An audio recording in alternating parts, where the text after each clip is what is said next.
I'm here with my sister, Emily Guy Birkin, no hyphen. And I'm here with my sister, Tracie Guy Decker. Yes, hyphen.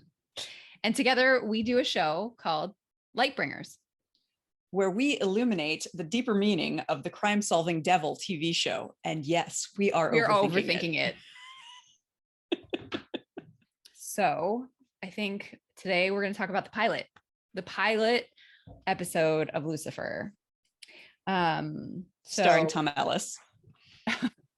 The incomparable Tom Ellis. Yes. What I noticed was they let him have chest hair in the pilot. Just a little chest hair. Yeah, there's none at all later in the series. None later on. There's a lot of manscaping going on later in the series. Yeah. Yes. I wish they had let him keep the chest hair. It was quite nice. But the other thing that I think actually is something throughout is there are some, he makes a big point in the pilot about the fact that women can't control themselves, like that he just brings out carnal desire in all women. And yet he has this really sweet, almost avuncular relationship with Delilah. Right? Like there seems to be nothing particularly sexual about their relationship. And I think there are other female characters throughout the series that he has that kind of like avuncular relationship with. Candy coming to mind, for instance. Yeah. And so I'm not sure like what the distinction is, like if it's up to him, maybe. But I think that's an interesting, like it stood out for me, especially because in that first pilot episode, they make such a big deal about how no one can control themselves, right? And like Dr. Linda tries and fails.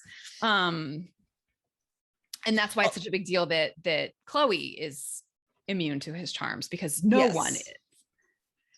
Rewatching it this time, I also was thinking, because Amenadiel makes a big deal of the fact that he's changing and that he cares about humans. Maze is having a problem with it, but he very clearly cares about Delilah. Very much so. Yeah. Throughout. When he calls in his favor, it's for her to pull herself together and improve her own life.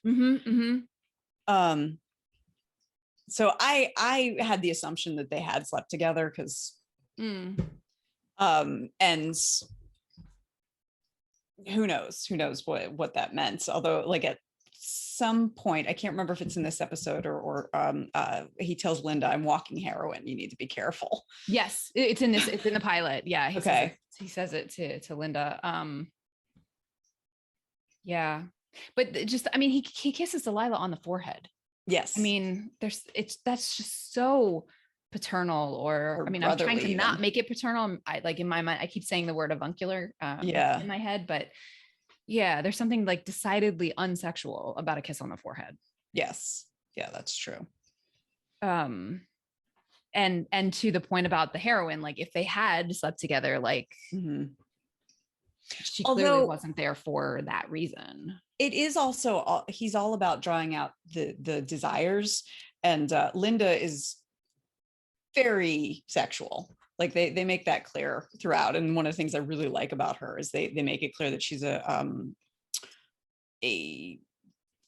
professional woman who is very good at her job and also really likes sex and likes handsome men, and that's just part of who she is. And so I wonder if it's drawing out that, so Delilah's desire was to sing, and so he drew that out of her. And so it's not necessarily that it's always a sexual desire. That's interesting. And maybe Delilah had a desire to be taken care of as well, which would make sense of why she ended up sleeping with her producer. Yes.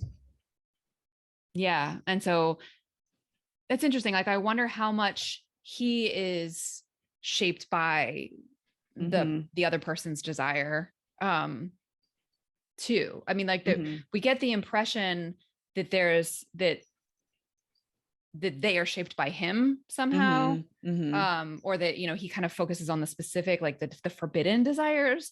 But I wonder if those like less forbidden, like the more kind of accepted, like being taken care of desires actually do end up kind of having a reciprocal effect on him in the way that he interacts with Delilah. I mean, well, and even his interactions with Trixie in that, because as soon as he finds out what's going on, he goes to confront the mean girl.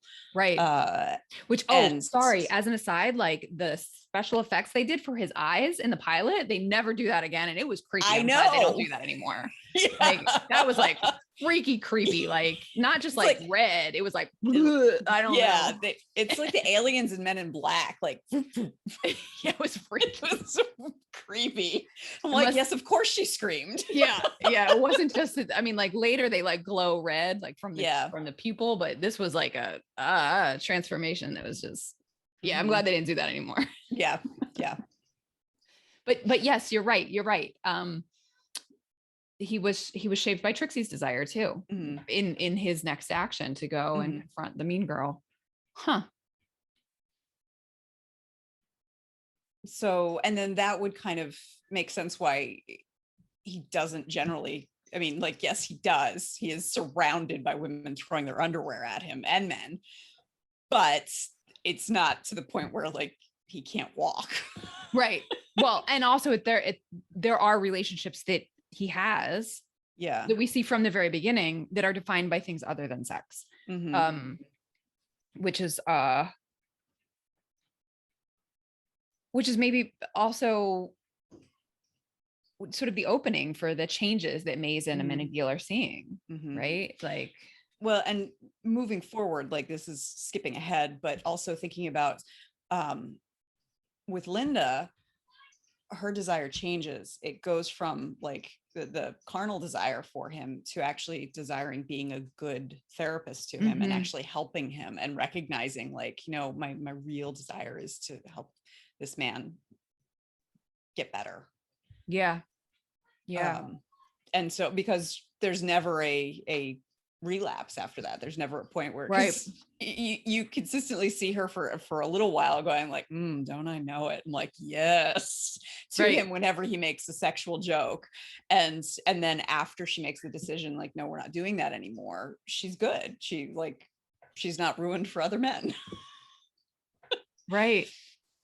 You know, the other thing that I think changes, speaking of the desires and things, like in the pilot, he doesn't need to like say the magic words to draw people's desires. Like his presence is enough. There does seem to be something about eye contact because Jimmy knows that and is like, don't look at me like that.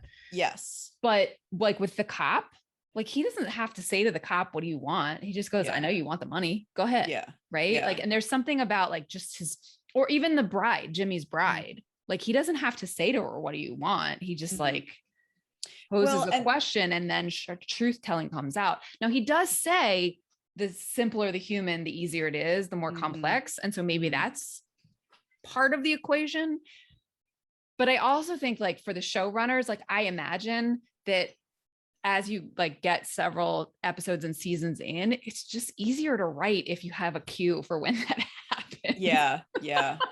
And it doesn't just like bleh. Except for when his mojo was going crazy. Goes crazy. Yeah. One thing I'm interested in, and I meant to look it up before we started recording and I totally forgot, is so desire is something that Lucifer is kind of known for, and people want to tell him their secret desires. Now there's a book called Horns by Joe Hill, who is actually Stephen King's kid, that is phenomenal. And it's about a man who wakes up one day with horns, with devil's horns. He's like turning into the devil. And the like horns, Franz Kafka, but instead of a cockroach. Yeah. And it's people already hold him responsible for the brutal death of his girlfriend the year before. And so he's kind of just turned into what people think he is. And the story is about him discovering who actually killed her. And it actually, the Morning Star is part of the terminology. It was a joke between he and his girlfriend. And the thing is, with his horns, people don't notice them, but they just tell him secrets. Like he sees he is in someone's presence, and they say to him, like, you know, I hid her medicine, and no one knew, and things like that. And so I, made that connection while watching Lucifer, and I've been wanting to check to see if that is something that's just part of Lucifer lore, if that's something that Neil Gaiman influenced Joe Hill influenced the showrunners, like, or what, because I don't know if that's part of the like long history of Lucifer in Paradise Lost and the Apocrypha, like we were talking about, things like Dante's Inferno and things like that, or if this is a more modern invention. Similarly, the idea that Lucifer doesn't lie, that's something I know this isn't the first time I've seen that idea that like he's called the Prince of Lies, but that's actually a misnomer. And I don't know if where that originated. Yeah, I don't know either. I mean, I did do some research into the scriptural sources of the story, which is primarily Apocrypha. But I didn't. And why don't you define Apocrypha for us, just in case? Right. So Apocrypha is writings that have that are contemporaneous with some of the scripture, but are not considered canonical. So, which is how like the modern English word to say that something is apocryphal, meaning it's like made up, comes from. So, so there's the first, second, and third Enoch, which were not accepted as canon by the rabbis, but are sort of from basically the Second Temple period. So 200 CE till 200 BCE till 70 CE, is basically Second Temple period. But it was rejected by the rabbis. Some of the evangelists, the writers of the Christian scriptures, actually seem to have known the Enoch series and make reference to sort of the fallen angel idea. But I was actually having a really hard time kind of pinning down the idea of a rebellion against God, resulting in the fall, and not just the fall, but actually being tasked with overseeing hell. It doesn't seem to be from like that specific constellation doesn't seem to be fully from the ancient sources. There is so like this sense of a rebellion based on some poetic verses in Isaiah, Isaiah 14, which is actually where the Lucifer moniker comes from, which is in Greek. The Hebrew word was like morning star, or like bright star, son of the dawn. Halel, I think, in the Hebrew, which then gets translated in the Greek as Lucifer, like lowercase l, which eventually becomes a name, uppercase L, from the Isaiah. But that there's none of that whole story. It's just this sort of a couple of verses about being brought down because you it's in the second person. It's the scriptural extended universe. Yeah, I guess so. I mean, it's the seed out of which this sort of like much more complicated plant grew. I really wanted it to be Jewish. Yeah, I get that. It's not.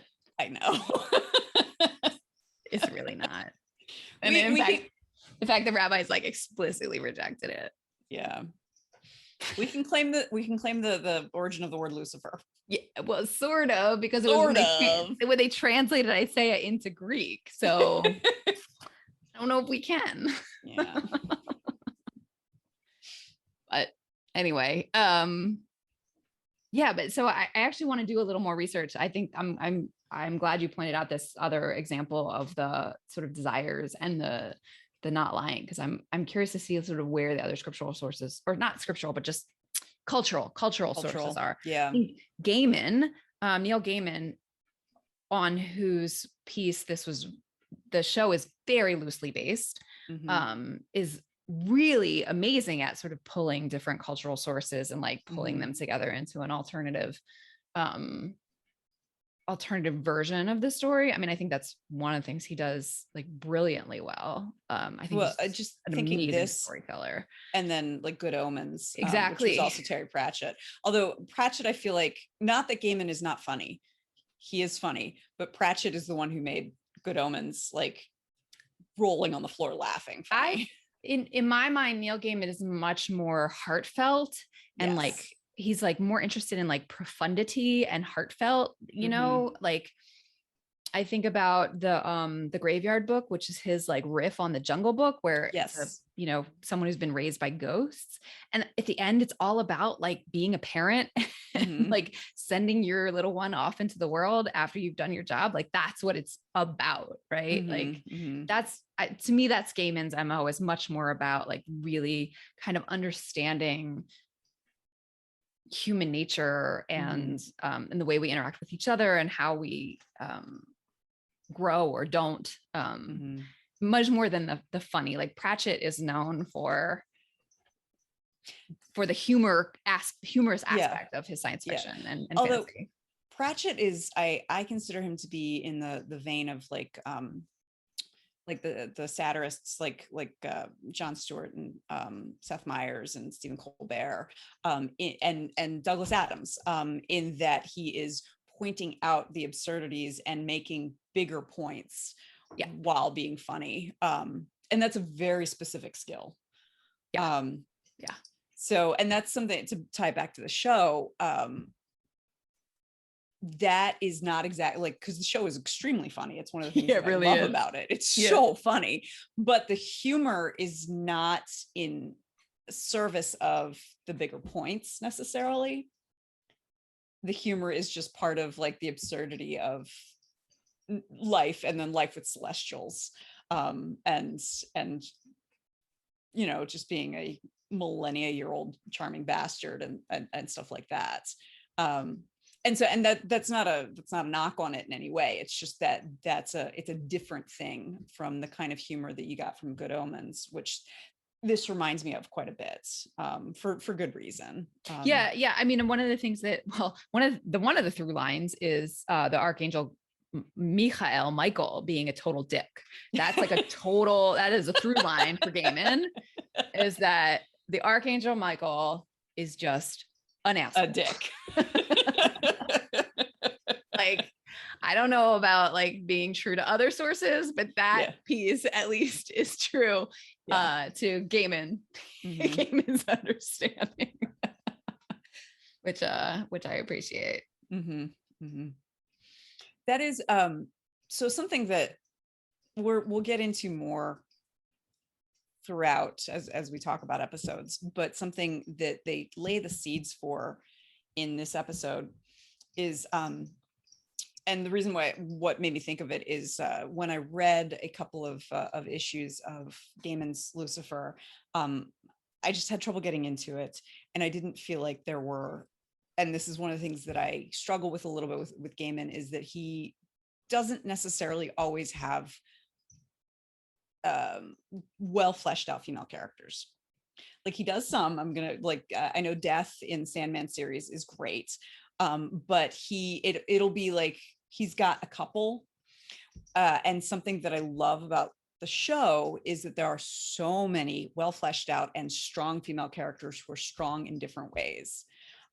So like you've got Mazikeen, who is emotionally not intelligent, but like can kick anyone's ass, and is fiercely loyal, even if that leads her astray sometimes. And then you've got Chloe, who is like street smart and savvy and a really good detective and a good mother, but she wears her heart on her sleeve, and you know, clearly can take care of herself because she's a cop, but is also kind of not necessarily emotionally intelligent in some ways, like certainly better than Mazikeen, but in other ways they're just like, I think she shows greater emotional intelligence in later seasons. Yes, yeah. But even with the season 5, like she says right in front of her mother, like, you know, dad supported you, you didn't support him, and like, God, you know? And then but like she has great emotional, well, no, not even emotional intelligence in front of her kid. Like, yeah, like even in this episode she's arguing with Dan right in front of her kid, and it's just like, you've got a 7-year-old child here who's already dealing with the separation. This is not the plan. And even Lucifer says, like, should you be arguing in front of your child? Yeah. And he who later on goes to say, like, was your child planned or a complete mistake? And was a complete dick about it. And then even like you've got Linda, talked about a little bit, and then Trixie as a strong female character as well. Like, she is, I don't know if adultified is a term, like parentified is a term for a child who's raised in a neglectful household. And that's not what's going on. Her parents clearly love her. Her parents clearly take care of her. But because of the situation, she faces quite a bit of trauma, though, I think, that like from the beginning, I mean, like more than once she sees her mom endangered, and then she herself is endangered by Malcolm in later seasons. But you know, she sees her mom endangered again and again and again throughout this. I mean, in this pilot episode, she, at the end, we see her visiting her mother in the hospital after having been shot on the job. So yeah, there's definitely a Trixie is forced to grow up, I think, more quickly than some kids. And she works to protect her parents, which no child should feel like she has to do. Have to, right? Yeah. So that's something I also appreciate, because now it's really hard to write kids. And she's not a real kid. I mean, like, for one thing, her parents are both involved in things in the middle of the night, where it's like, who's with Trixie? Right. That's a regular, like, and at a certain point, it feels like the showrunners just stopped even bothering. Like, for a while they were like, oh, she's with my mom, but like, or the babysitter's got her or something. Yeah, but like by the end, they're just like forget it. For just don't worry about it. She's all right. It's fine. And like, I'm willing to go with that, because there's only so much you can do. It's like reading. There was a book that I read before I had kids, and I'm reading it, and there was a character who had a 2-year-old daughter, and I was just like, wow, this is really realistic. And then after I had kids, I'm like, that is not realistic. Like, the child takes a nap every day at 1:30. I'm like, what child does that? The clockwork, right? Yeah. Clockwork, you know it, at 1:30, eyes closed. Yeah. So there's some of that, just because you have to write yourself out of a hole. Well, and because like as parents, we know, like, if we actually were realistic, like they'd never do anything, like ever. They'd just be at home with the kid, like maybe on the phone. Anyway. But even on the phone, they'd be like talking in code so that they don't. So that's but for how they have characterized Trixie, I really appreciate what they have done to create a strong little girl character. And so, like, you know, kids now, I don't know, kids watching the show, but they're, you know, people watching the show have so many different ways of looking at being a strong woman, which is so important. I don't know, I can't remember if you were there, but not long after I finished college, I feel like we were all home, and we decided to watch the original Star Wars. And there's the point where Leia takes the blaster from Luke so that he can fiddle with the thing so they can cross the bridge. And Mom turned to us and said, I needed you to see this movie, because that was so unusual. Like, that was so revolutionary, that the damsel in distress is not. And she takes the gun and says, I've got this, you deal with the bridge. And I remember thinking, like, that's awesome. And yet, Leia's the only woman in the movie. Right. And at the same time, like you pointed out to me again on rewatching in recent years, like when she comforts Luke because Obi-Wan has been killed, right? Her whole friggin' planet was destroyed, but she has to do the emotional labor for this guy who lost his mentor, who he just met for 3 days. 3 days ago. But she has to do the comforting, like her planet was destroyed. So like, both and here. Yeah. And so like, and it's horrifying, and that's 1977. That's not that long ago. It's pretty long ago. I know. Pretty long ago. You weren't born yet. I know. I was one. I know. So now they know who the younger is and the older is. Oh shoot, we were gonna make them guess. Yeah. So yeah. So, but you're bringing up an interesting thing. Like the Lucifer, the series at least, does pass the Bechdel test, which is there's more than one woman. They talk to each other about something other than men. But I don't know that the pilot actually passes that test. That's a good question. I don't think it does.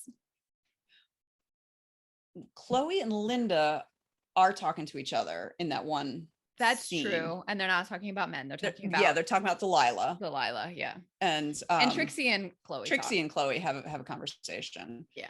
So okay. So it does pass the test. It's a pretty low bar though. It's a low bar. Well, and it's also like there are movies that pass the test that are like anti-feminist, and there are movies that do not, that are like super feminist. Right. Which Alison Bechdel would say. I mean, she didn't mean for it to be like a panacea for it was just an interesting. Yeah. So, but that's something that it strikes me over and over again, in part because my boys, they have superheroes that they love, and they ask me who my favorite superhero was when I was a kid, because they always want to know what I was into when I was their age. And it's always like, I had Wonder Woman and Leia. And She-Ra. No, you liked the other one. What it was, you didn't like She-Ra. You liked I liked He-Man. You liked He-Man, and you liked the bird lady from the He-Man show. What was her name? Oh gosh. She had like the bird headdress. Gosh, I didn't even remember that I liked her. Yeah, you liked her. Because I like She-Ra. I thought She-Ra was cool, but you like the bird lady. So she's like an oracle or something. Here's the thing. I have this, I look back on what I was interested in as a child, and I always liked He-Man better than She-Ra. Now, some of that is because I've always been a linguistic nerd. She-Ra came second, and she should have been She-Woman if He-Man was the pattern. And it was a pattern interrupt that bothered you. That bothered the crap out of me. Yes, we overthink it, friends. Yes, we do. Overthink it. And I did as an 8-year-old. But I liked the muscular man. And then fast forward to 1993, and X-Files came out, and I loved it. And the thing is, what I loved was Fox Mulder's handsome face and his quippy quips, and I wanted to be Scully. I did not care particularly for or about Scully, other than as the object of Mulder's affection. And I feel really weird about that looking back. Particularly, I did a rewatch of X-Files about 5 years ago, rewatched pretty much the whole series, and it was just like, A, he's sexually harassing her at work. B, what a dick he is. Like, being funny does not make what he does okay. And C, no, it's not that unusual to find someone who is single-minded, because that was something that, as a 14-year-old, like someone who is just like, the truth is out there. I'm committing my life to this, and never growing or learning. Like, there's no real arc for Mulder. And that really bothers me. And I look back on it and thinking of like the books that you loved, like you loved Paxenarion and the Dragon Slayer, or Dragon Riders of Pern. Dragon Riders of Pern. And they were all those so much. Yeah. Oh, and they were all strong female characters. And even from a very tiny child, I was into the handsome men. And makes me sometimes feel like a bad feminist that was what I was like. I was so focused on Mulder and X-Files when I learned that there was something called the Scully Effect, which a lot of women my age and younger went into science because of Scully. It surprised me. I mean, not surprised me, but it was just like, oh wow, that didn't have that effect on me at all. So I was just like, is science going to get me closer to a hot guy named Mulder? And so that's something that I as an adult now, I'm trying very hard to like examine where that comes from. I mean, some of it is, I think I'm a Linda. I'm like, I am always going to appreciate the very handsome men. And that Did gets you my like attention. Wonder Woman? I was really into Wonder Woman, the Linda Carter version. Like you like really into it. I remember, yeah. You would only wear your eye patch if Dad drew Mom drew Wonder Woman on it. Right. And like my Wonder Woman underoos, like Mom had to like trick me to wash them because I wouldn't want to take them off. Like, I was really into Wonder Woman.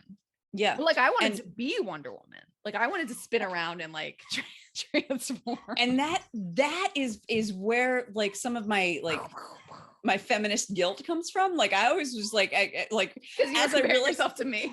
Yeah. Because I was just like, oh, she wants to be the hero. I want to be in the path of the really handsome hero. So even like Labyrinth with David Bowie. Oh, like, yeah. I mean, yeah. That caused an awakening in little girl me. But as much as I love that movie, and I did identify somewhat with Sarah, but it was more like I'm here for when David Bowie's on screen. Me too. No, I was the same with that movie. I did not identify with Sarah. But I loved the Goblin King. Oh yeah. Gosh, that I love the Goblin King. Yeah. And then that's something where it's taken me a while to kind of, and I still haven't quite figured out what this. Now, some of it I think is that there were so few women. Yeah. That I didn't necessarily like if there was. So like, I love Beauty and the Beast because I identify with Belle.